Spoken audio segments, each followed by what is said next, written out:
I'm now super excited to welcome Dr. Mabunda because she will then give us the behavioral components that surround exercise.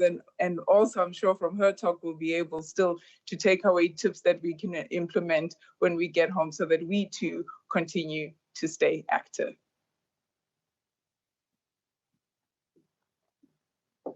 Good evening, and thank you, Sizakele, for the introduction.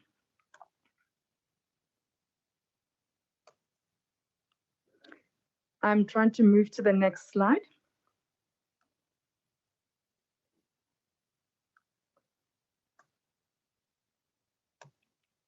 Please pardon us as we try to fix the technical glitch to move on to the next slide. We'll be with you shortly in a moment.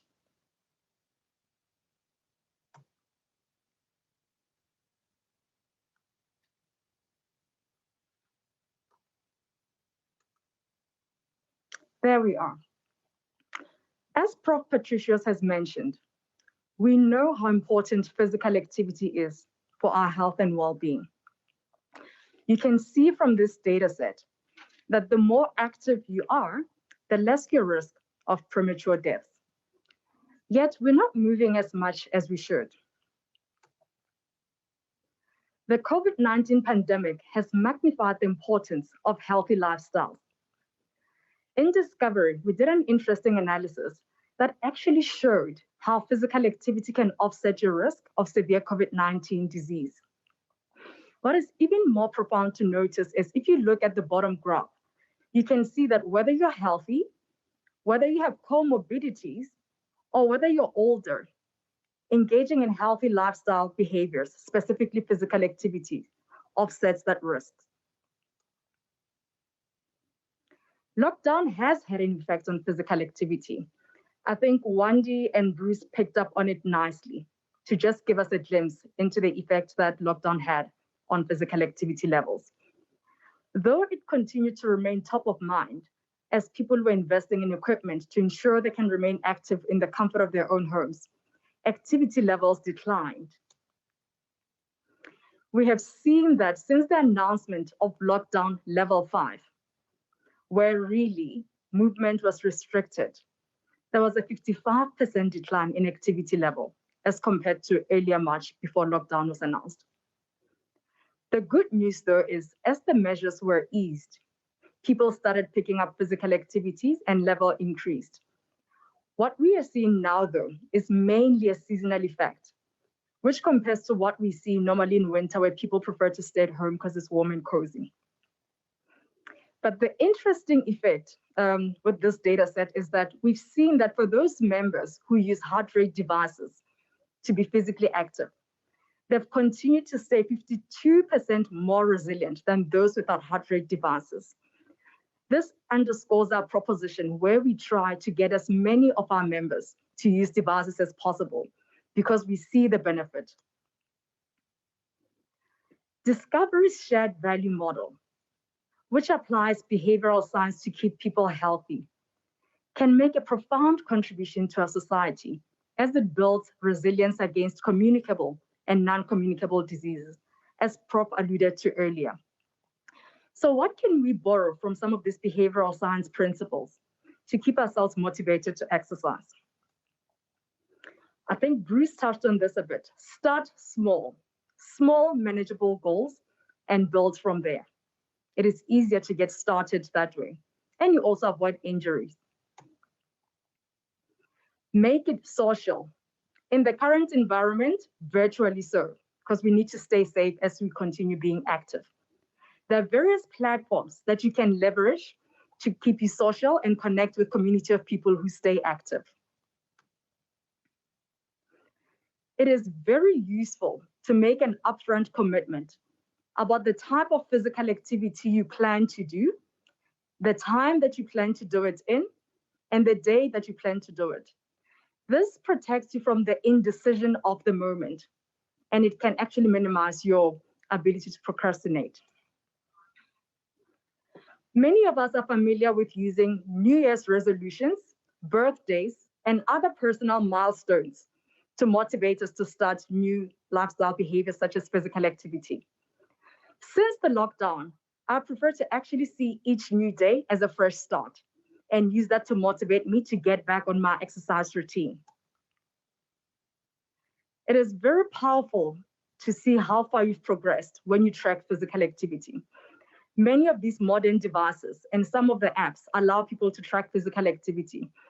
In doing so, you easily see the progress you've made, and it's easier to stick to that habit when you can see that you're making progress. And lastly, in our program, we have seen the benefits of positive reinforcement to encourage people to build sustainable behaviors. We reward our members for hitting their weekly goals, and that has helped numerous members to make healthy living a lifestyle. Remember, this is not a sprint, but a marathon. So take it easy. Remember to stay home, stay healthy, and if you are a Vitality member, stay rewarded. Thank you.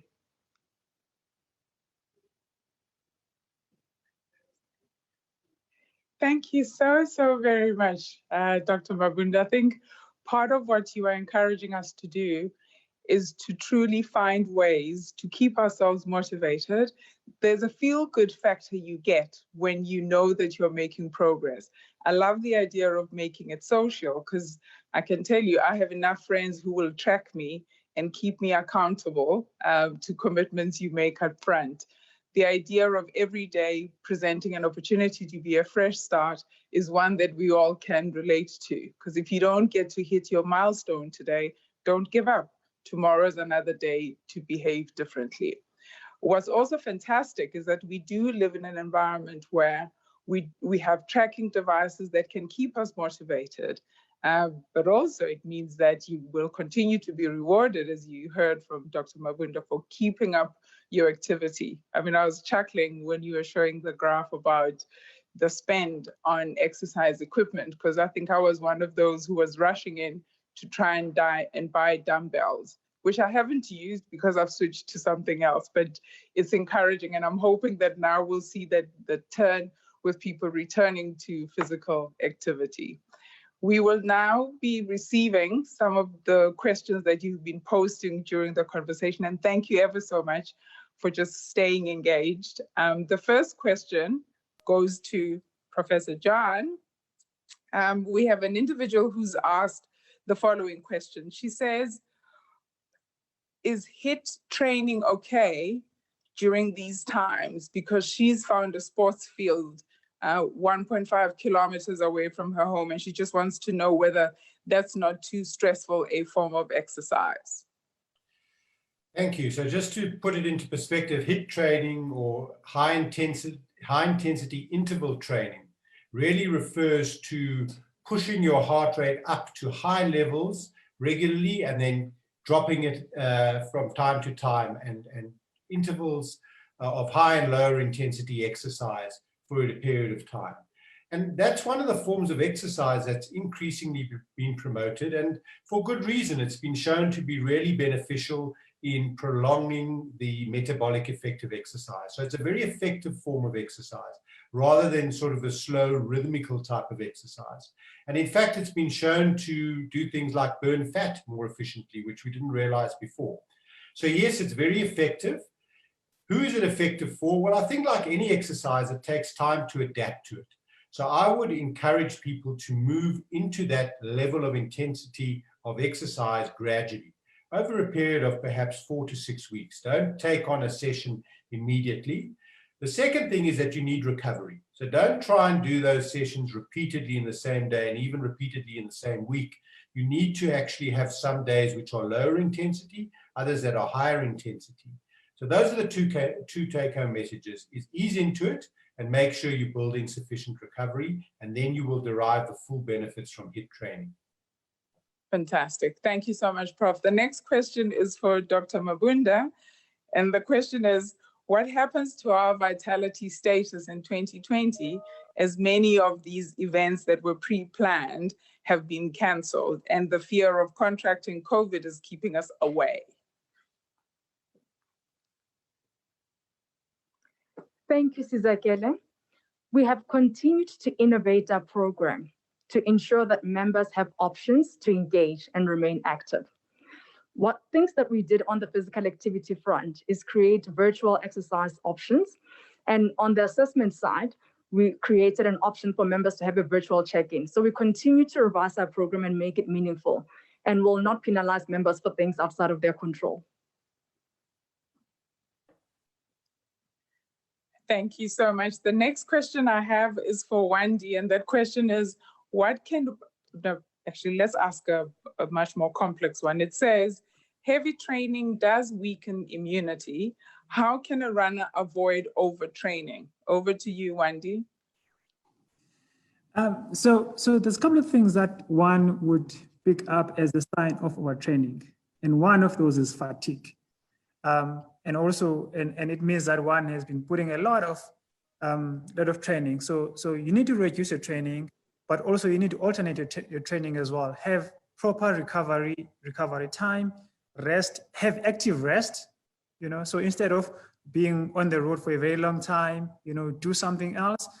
As I mentioned, make sure that you have an active rest and reduce your training. I mean, right about now, honestly, I mean, if you think about it, there isn't a lot to train for, other than to stay healthy, active, and being fit. There isn't much races that are out there. So really, we should, as Doc said and Prof said, we must build up gradually, and have those small goals that one needs to achieve. Fantastic. Thank you so much. Bruce, there's one for you. And the question is, what can we do to stay mentally sharp? It's hard at the moment, to stay mentally sharp because, as Wandile said, there are no goals. But I love this little quote that I picked up somewhere, and this is from Admiral William McRaven, who at a graduation ceremony, he was asked to speak, and he said, make your bed every morning.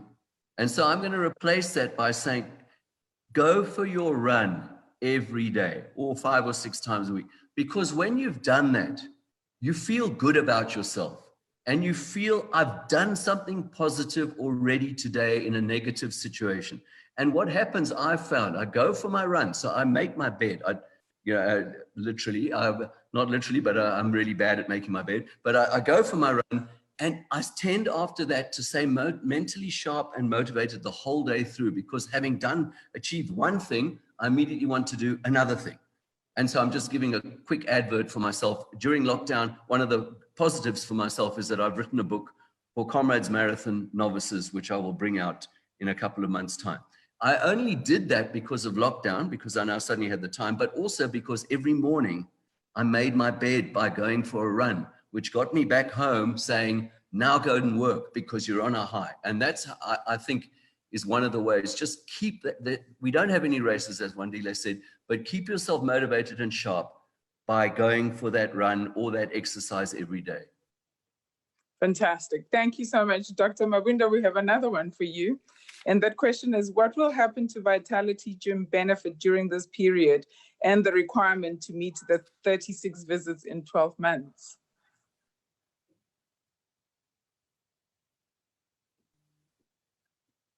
Thank you, Sizakele.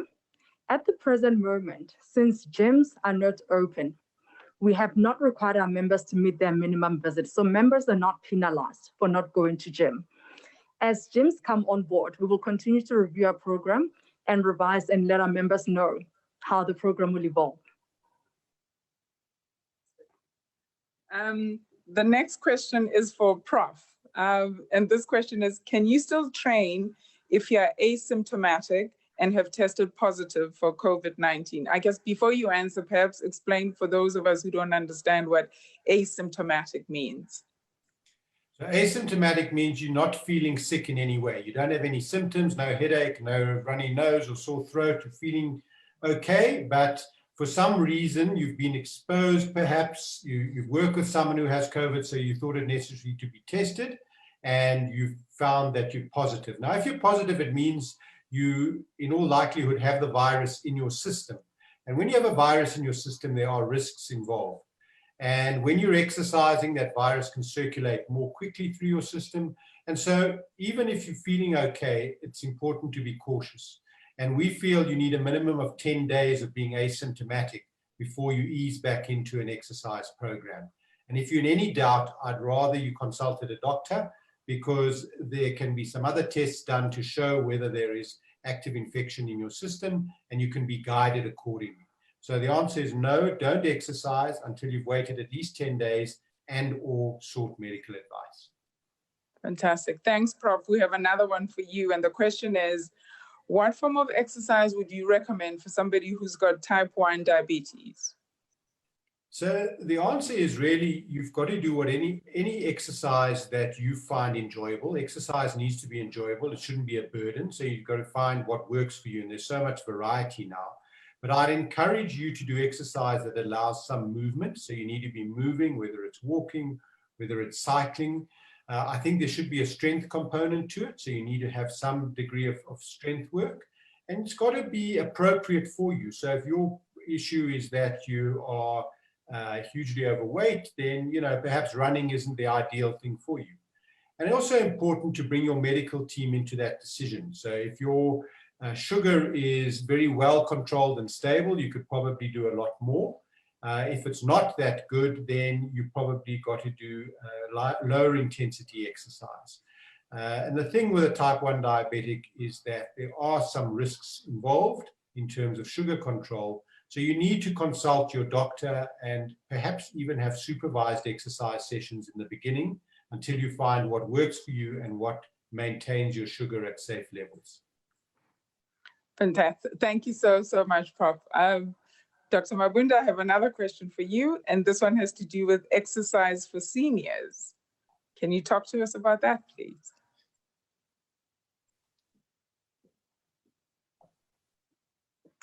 Thank you, Caesar. I think most of the panelists alluded to the importance of physical activity.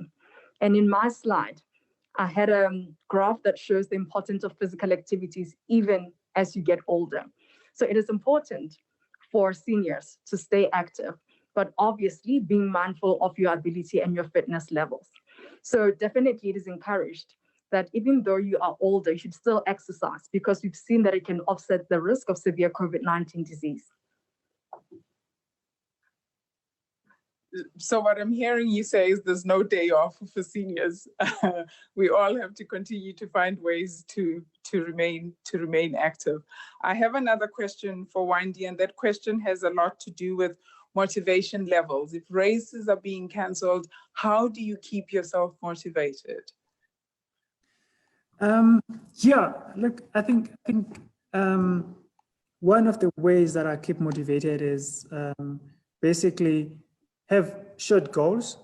I mean, for example, right now, mentally, I know that round about this time, a lot of runners would have been from comrades, they would have rested and stuff. And one of the races that they would have been looking forward to is All the Ads, which is one of the Vitality series. So sometimes in my mind, I'll prepare and say, you know what, virtually, there's a race that could be coming up, but I won't be doing it. However, if it were to be, then maybe I need to prepare for it. So have small goals. You know what? And also one of the things is, I mean, for me, if I don't go for a run, I don't have that full feel good thing. I don't have that. If I don't exercise, I don't have that feel good thing. But at the same time, like I mentioned earlier on, you need to make sure that you stay constantly working out, but then at the same time, try and have some rest in between. Because that motivation as well could be you've been over-exercising, So you need to gauge yourself, have small goals, and also it's always good, to have friends that can hold you accountable. I've got friends, that we normally share, this is what I've done during the day, what I'm planning to do during the week. So they keep me accountable as well. So have that small community that you can work out with, and have those small goals. Fantastic. Thank you. Thank you so much for your rich questions, because the more we ask them, they also deepen our understanding. I now have another question for Dr. Mabunda. This one is about park runs, could they count towards the weekly 300 vitality points, which were allocated pre-lockdown? Somebody wants to know.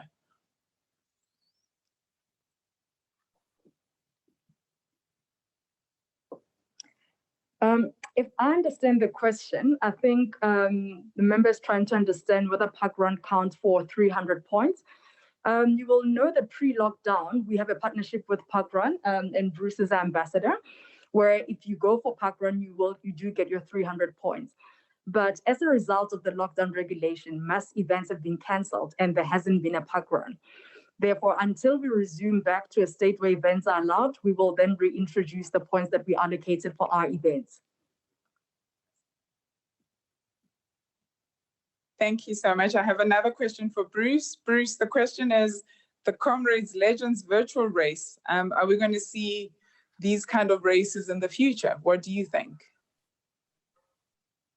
Well, I certainly hope so, because it was an unprecedented success.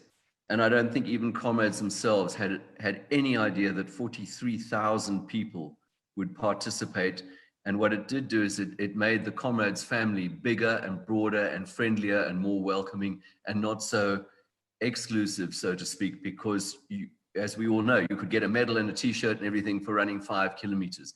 And I think it will become a permanent feature of the Comrades Marathon. I don't think on the same day as race day, obviously that would clash, but I'm sure they're going to do it again it just generated the most incredible interest. And on that day when I ran, there were people everywhere, cars went past and hooted. People put seconding tables outside their houses for anybody who was running with the Comrades number on. So I think it was brilliant. And of course, as we know, I mean, if you're looking at a future goal, I believe the Soweto Marathon is going to be a virtual race. So why don't people start training for that? And the virtual race concept is definitely going to be here in the future. Fantastic. Thank you ever so much. Thank you to you at home who's been watching, because the quality of your questions have truly, truly kept us on our toes. And I hope you're uplifted by, firstly, the input from the various members of the panel, but also uplifted by the quality of their responses. Because here's what I have heard. I've heard that exercise matters in and out of COVID. I have heard that it has more benefits, more than just the physical benefits. It's also got the emotional benefits. We've had conversation about understanding how the virus works and how it enters our system and what we have within our means to continue to protect ourselves. I am mindful of time because we promised you you'd be out of here in an hour and we've got 5 more minutes. So I'm going to exercise some liberties by asking each member of the panel to just give us one word. If there's one word you want us to take away, what would that word be? I will start with Prof, followed by Bruce, followed by Wandile, followed by Dr. Mabunda, and then we will check out. So I'm going to use the word consistency. You need to exercise consistently to gain the benefits, and it needs to be as much a part of your lifestyle as brushing your teeth is. Consistent exercise. Fantastic. Thank you, Prof. Bruce? I'm going to use the Afrikaans expression vasbyt. You cannot successfully translate vasbyt, but I think we have shown incredible vasbyt as a nation and as a group of people who are interested in exercise. We've shown incredible vasbyt in being able to endure this time. So yeah, vasbyt, if you had to translate it into English, resilience. I've been immensely proud of South Africans, the way they've shown this resilience and vasbyt. Fantastic. Thank you so much, Bruce. Wandile?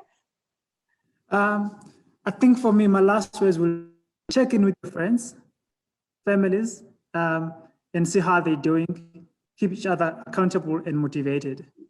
I mean, during this lockdown period, you know, while others are at home, others are isolated, they still need to be looked after, you know. So it's always good to, you know, to hear a word saying, "Hey, hi, how you doing? How's been your day?" And yeah, those are my last words. Stay safe. Fantastic. Thank you. Dr. Mabunda? I want to leave you with safety. Stay safe. If you're at home, stay safe. If you're venturing outdoors, stay safe. Put on your mask, wash your hands regularly, sanitize your hands, and physically distance. Fantastic. Ladies and gentlemen, there you have it. I hope that you have enjoyed it. Before I say good night and goodbye, I too will remind you to stay safe, stay home, and stay rewarded. Until next time, continue to look after yourselves and move, and move.